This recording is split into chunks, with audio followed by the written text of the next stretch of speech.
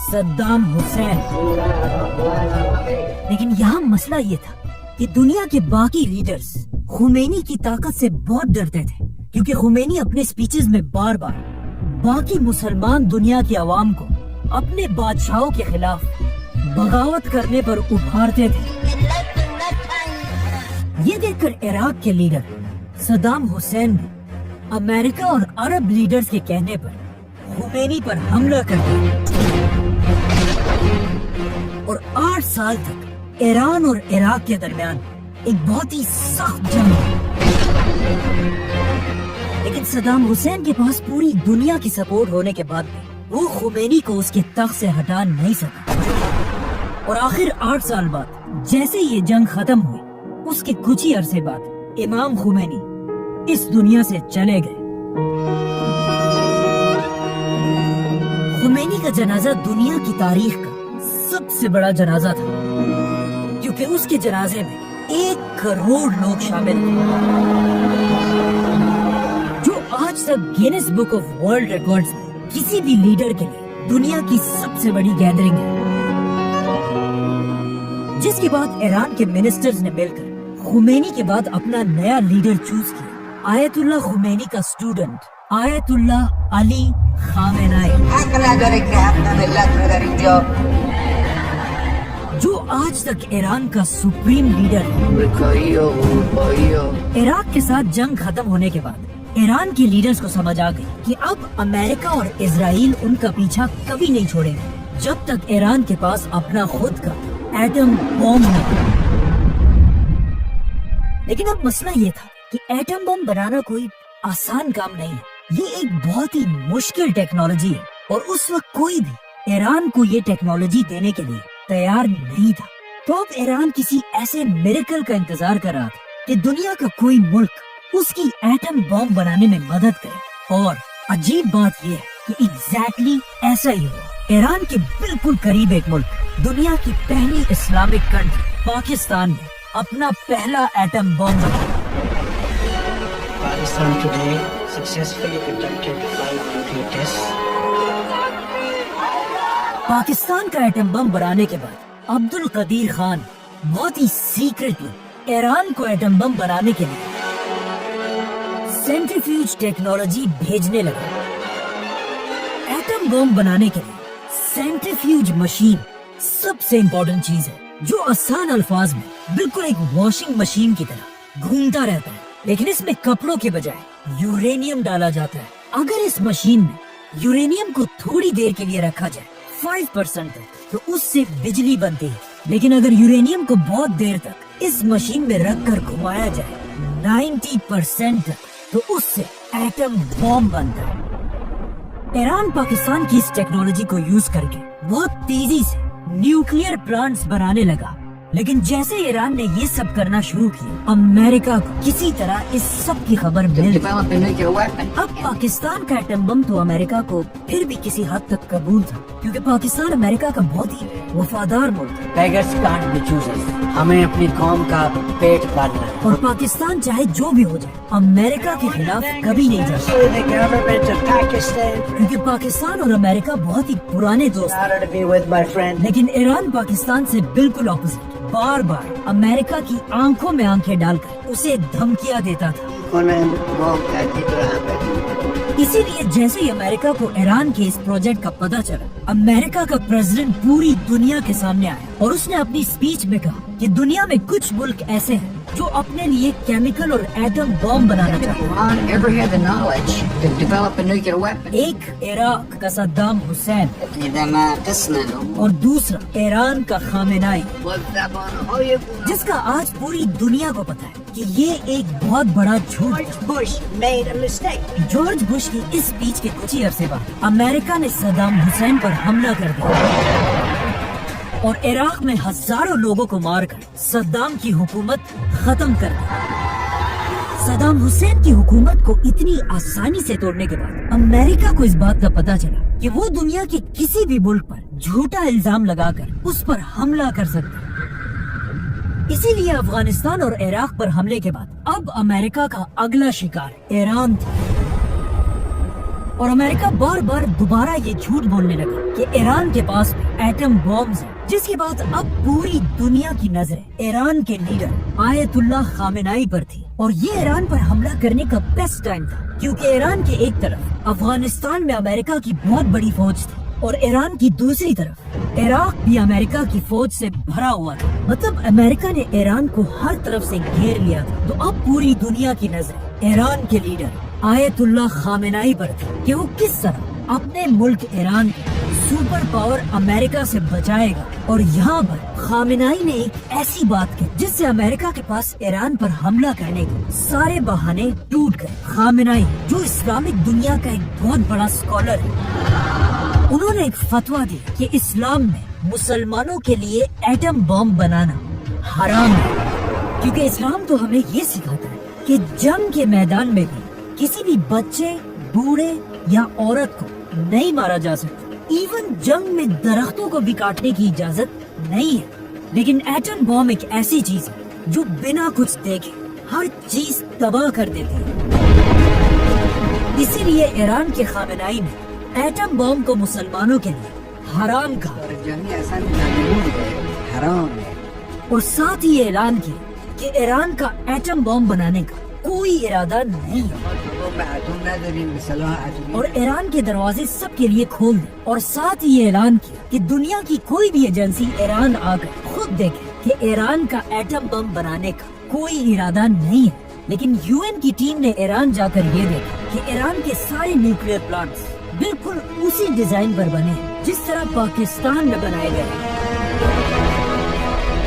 اور پوری دنیا کو سمجھ آ گئی کہ ایران نے یہ ٹیکنالوجی پاکستان سے خریدی ہے، اور پاکستان پر اتنا پریشر بڑھنے لگا کہ خود عبد القدیر خان نے ٹی وی پر آ کر اس بات کو ایکسپٹ کی اور پھر سب سے معافی مانگی، اور پاکستان نے دنیا کو خوش کرنے کے لیے عبد القدیر خان کو گرفتار کر کے اسے اپنے ہی گھر میں بند کر دیا۔ خامنائی کے اس فتوے کے بعد امریکہ کے پاس ایران پر حملہ کرنے کا اب کوئی بہانہ نہیں تھا، لیکن دنیا میں ایک کنٹری ایسے تھی جو بار بار امریکہ کو ایران پر حملہ کرنے کے لیے مجبور کر دیا، لیکن امریکہ نے اسرائیل کی بات نہیں مانی۔ لیکن آہستہ آہستہ حالات بدلنے لگے۔ ایران کی ایک بہت ہی امپورٹنٹ آدمی نے فرانس میں بیٹھ کر ایک بہت ہی عجیب بات لکھی کہ آیت اللہ خامنائی کا ایٹم بم کو حرام کہنے کا فتویٰ ایک جھوٹا فتویٰ ہے، اور وہ اسلام کے ایک کانسیپٹ تقیہ کے پیچھے چھپ رہا ہے۔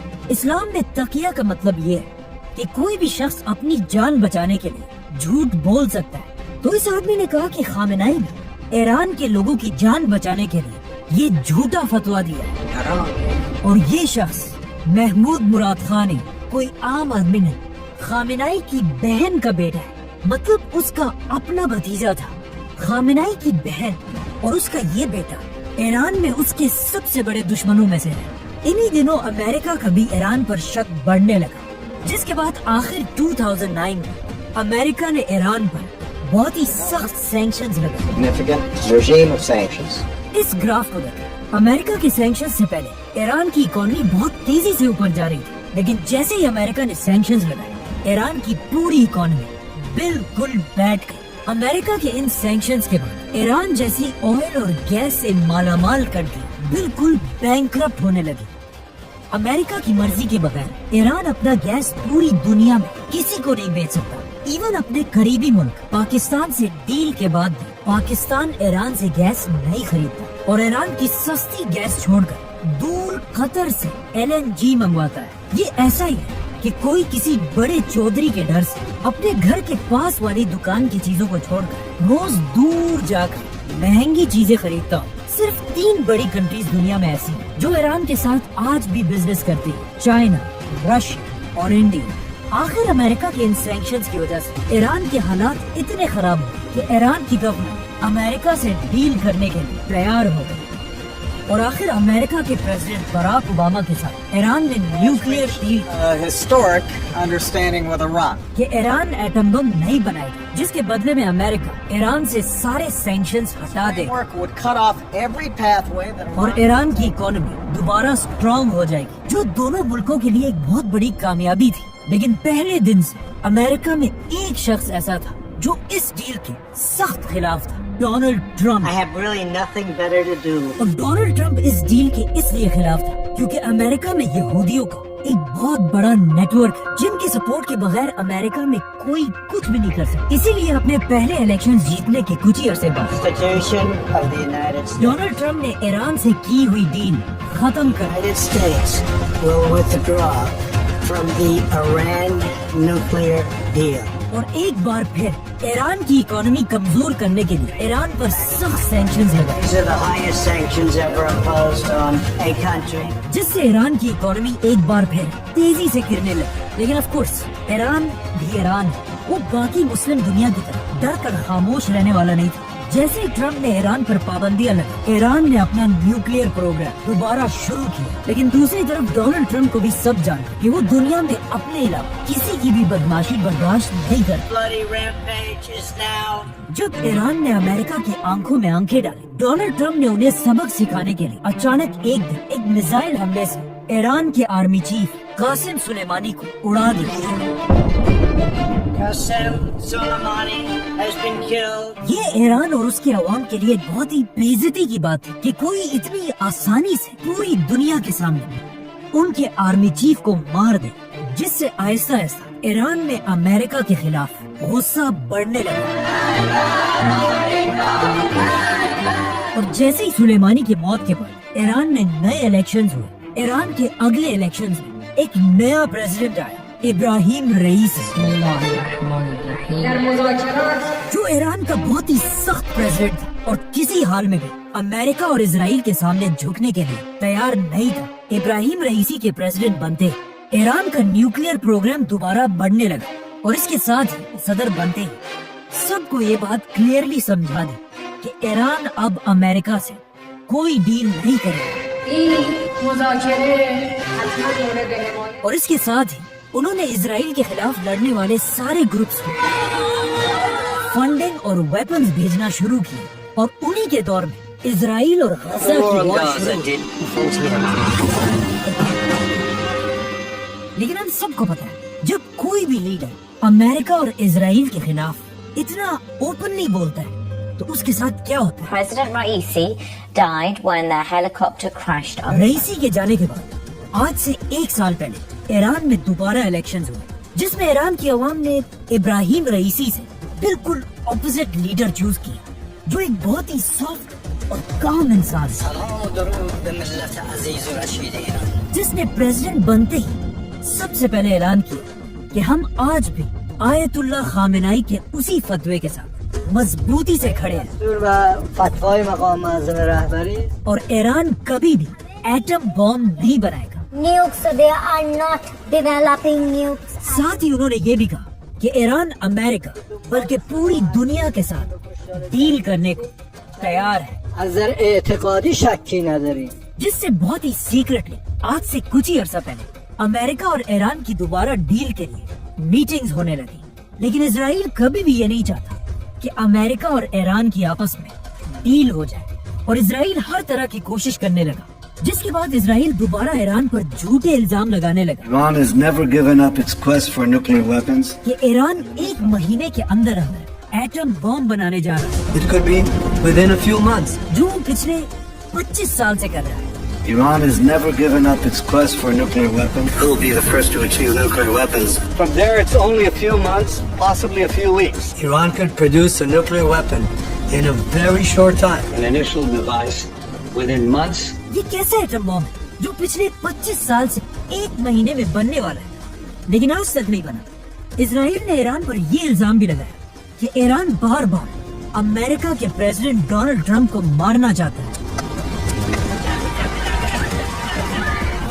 اسی لیے آج اسرائیل ایران پر حملہ کر کے ایران کے ہر اس شخص کو چن چن کر مار رہا ہے. The top advisor to Iran's supreme leader has died after being.